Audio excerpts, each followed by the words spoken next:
The Chicago 7 trial happened in 1969 to 70, but the crime that the Chicago 7 were charged with happened in the summer of 1968. At the Democratic National Convention in Chicago, there were fights between protesters and the Chicago police.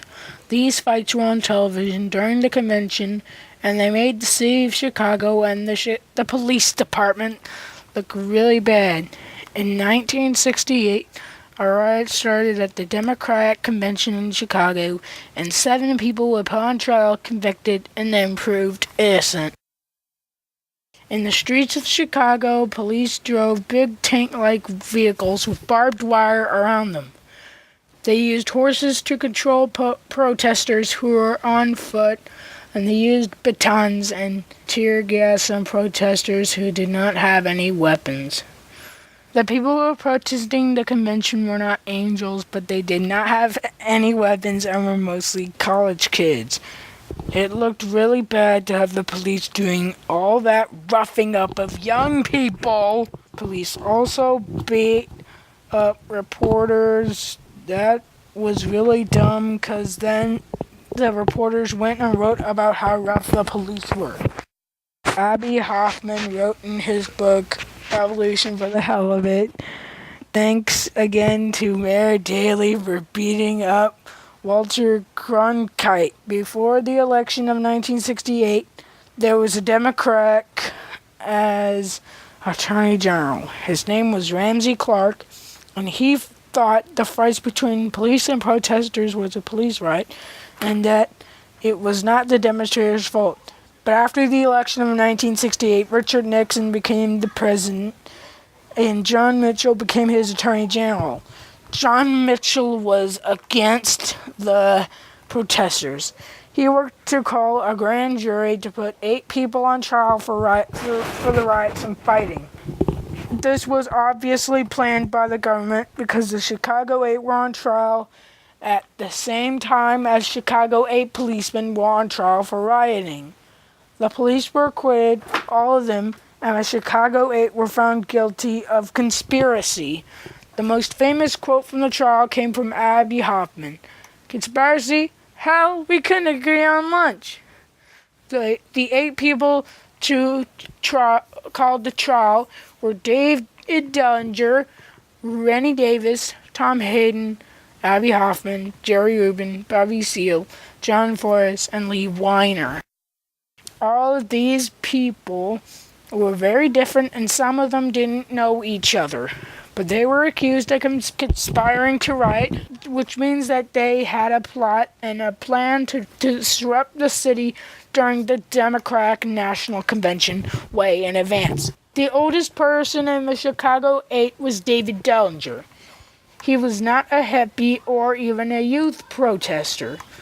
He was born in 1915, and he had opposed not just the Vietnam War, but World War II also. He was what is known as a pacifist. He did not believe in any wars. He protested the Vietnam War even though at age 53 he was too old to be drafted. Ernie Davis looked like a nerd. He wore glasses and helped organize and set up protests before the convention started, because he lived in Chicago. He knew the city and how the area around the convention was laid out. He belonged to an anti-war group, a war pro-youth group, called Students for a Democratic Society. David Farber points out in his book that Rennie Davis tried to get legal permits from the mayor's office, told meetings in the park during the Democratic National Convention, but no one would return his calls. Tom Hayden was also with Students for a Democratic Society. He was also a writer and an intellectual.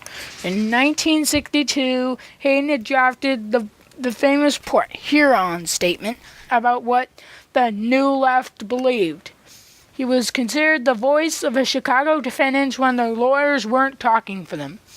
In addition, Tom Hayden and the other defendants wanted the trial to be not just about them, but about the Vietnam War too. Hayden was committed to a defense of the anti-war movement at his trial. "We are on trial for our identity," he had said.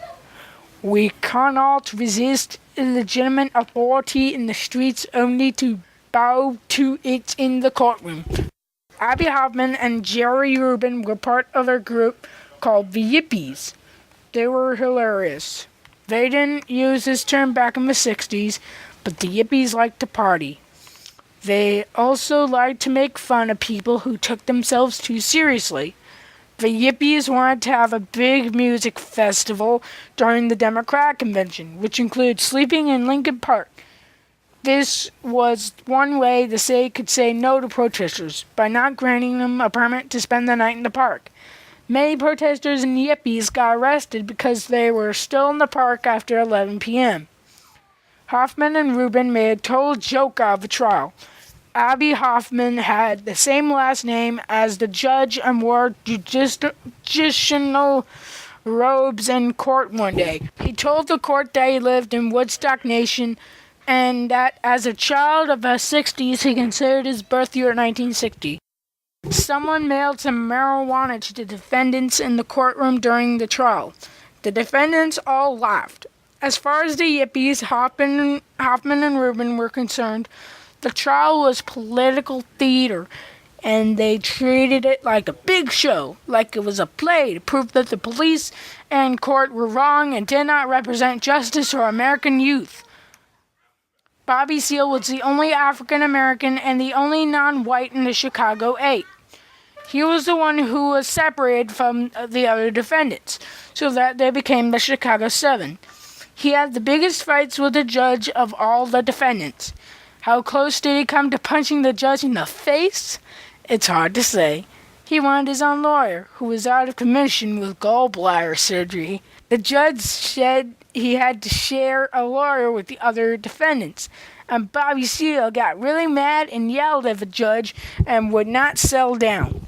It got so bad the judge ordered Bobby Seale bound and gagged right in the courtroom.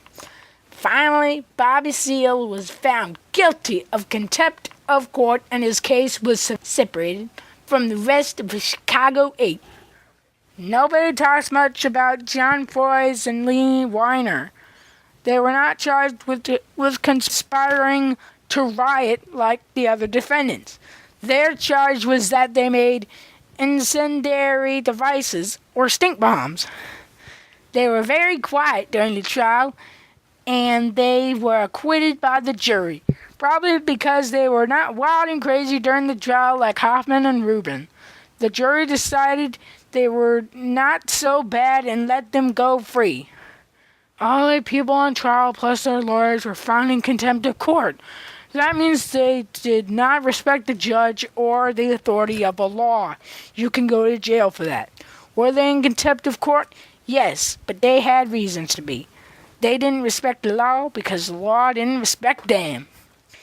The government wanted to send them to war without their say, and the mayor of Chicago and the police wanted to find them guilty of a crime they did not commit, and it seemed more and more like the decision to convict them was already made ahead of time. So why not resist them? The judge in the case was named Julius Hoffman, who was born in 1895. He was an old guy. He was putting hippies and war protesters on trial. It was ridiculous. His attitude during the trial was really stuck up. He was totally on the side of the police and the mayor. He was a former law partner of Mayor Daley, and he made no secret that he thought the defendants were guilty from day one of the trial. In a way, he was the perfect judge for Hoffman and Rubin and their political theater because it was evil. Judge Hoffman behaved like a villain, and that made it easy for the Yippies to make fun of him. It was evident that Hoffman, despite his judicial experience, was as not an ideal choice as a presiding judge. His advanced age removed him from the generation of defendants, but more serious, Hoffman's lack of a sense of humor made him prone to overreact to their antics. The Chicago 7 or 8, including Bobby Seale, were found guilty of contempt of the court, but then proven innocent 2 years later. Their attorney, William Kunstler, said, "I don't think the government will have the indecency to retry these defendants. But we still talk about them today." The trial back then was like the Wall Street occupation of today. People are protesting against the government, and sometimes they use political theater to get attention to their cause. And still today, the police hit people, pepper spray people just sitting there, and generally behave like what Abbie Hoffman would call pigs. And every time the police act like pigs, there's a camera running, and it is on TV. Then the police look really bad. And that helps the protesters look like they are doing the right thing and exercising their rights to try to make the world better. You just can't win if you are a policeman and you behave like a pig. You will get filmed and it will look really bad. The Chicago 7 or 8 were found out to be guilty, but in the long run, they were the good guys. Sometimes it pays to make a revolution and fight the reaction to it. You can make a difference to the world and be remembered for a long time.